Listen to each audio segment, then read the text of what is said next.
Well, fellas, when I came to the studio, they were hauling in a special grand piano.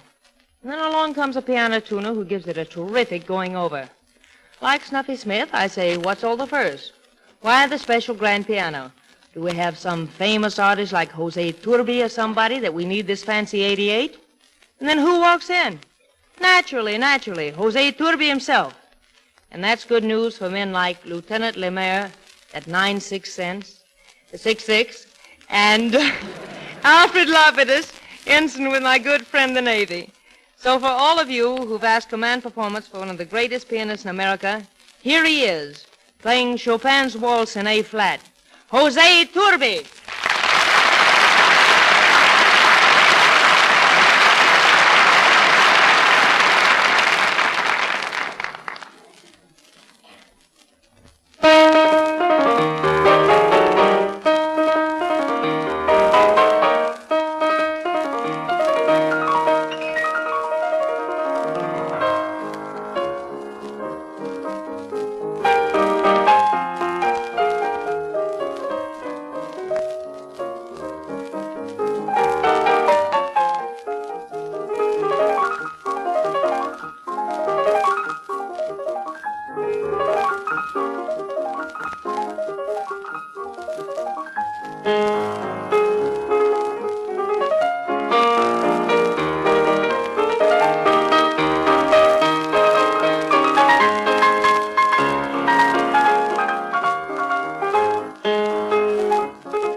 There's a musical discussion going on at one of the tables that we ought to get a load of. Jose Iturbi, who just played for you, Captain Meredith Wilson, who supervises music for all your Special Service Division radio programs, and Gracie Allen.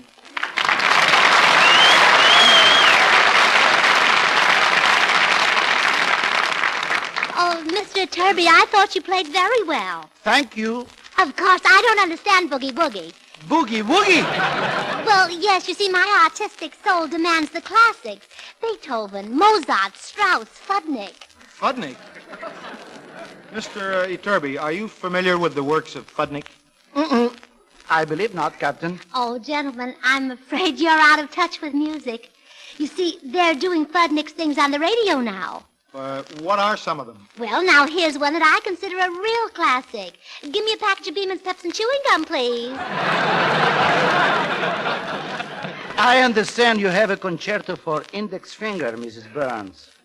I think that's remarkable. Oh, well, thank you, Mr. Iturbi. I'm glad to see there's no professional jealousy. And don't hesitate to call on me when you feel that you've gone as far as you can with your present teacher. Thank you. Thank you. I'm particularly intrigued by the fact that you play with only one finger. Why is that? Mr. Iturbi, there's a war going on.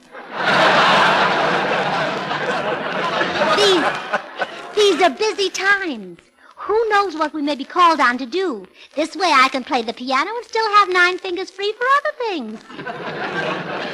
But, Mrs. Burns, with one finger, you can't play chords. Well, just between you and me and Etude magazine, Captain, chords are on the way out. Well, that's preposterous. Without them, even our most resourceful composers would be hamstrung.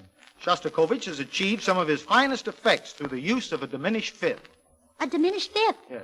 Oh, my goodness, think what he could do with a full quart.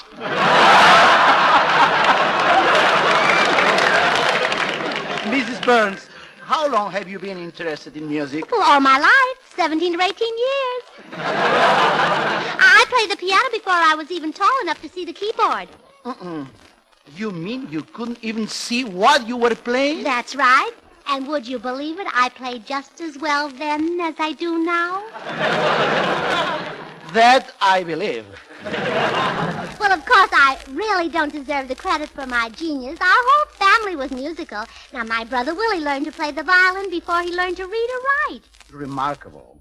How old was he when he learned the violin? 27. And my sister Bessie was a musician, too. Well, she studied the cello for years and years. Oh, she was brilliant. But Papa made her stop. She smashed up too many cellos. Oh, I understand. She was temperamental. No, knock-kneed.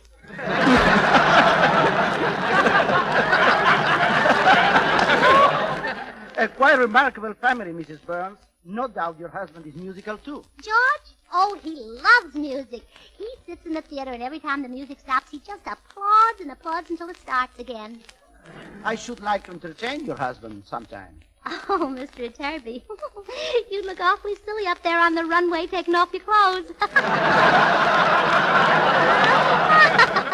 But, gentlemen, let's not talk about my family. Let's talk about music. Yes, suppose we discuss the effect of climatic environment upon the proponents of the various schools of symphonic and operatic composition. The stern, rugged strength of Sibelius and Grieg reflect the Nordic influence.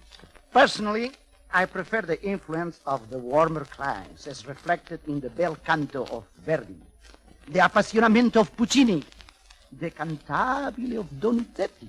Well, that's fun, but let's talk about music.